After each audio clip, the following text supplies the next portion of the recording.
You were raised in Uganda. How has Uganda changed over your lifetime, and what has caused this change? I grew up in Uganda. I was raised there in the 70s and the 80s. And I have to say, when I was growing up out there, Uganda was not known as a success story. In fact, by almost every measure, it was going backwards, it was regressing. If you look at Uganda today, I mean, last time I was out there 2, 3 years ago, it's an amazing turnaround. There is prosperity, there is a very obvious and emergent middle class. Everyone in downtown Kampala seems to have a business of some kind. There's enterprise, there's growth. It's a great success story.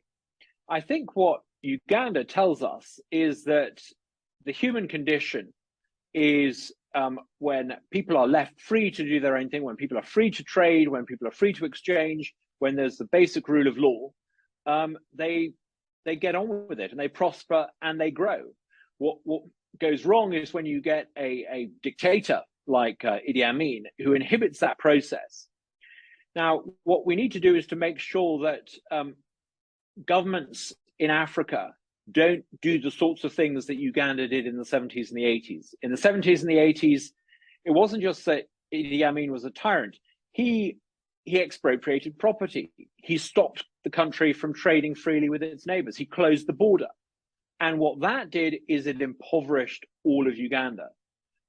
Whatever you think about the current president of Uganda, and however you measure Uganda in terms of democracy, undoubtedly it has a leadership at the moment that allows free enterprise, that allows ordinary Ugandans to get on and conduct business, and it's got the basic rule of law, and that has meant an extraordinary success story.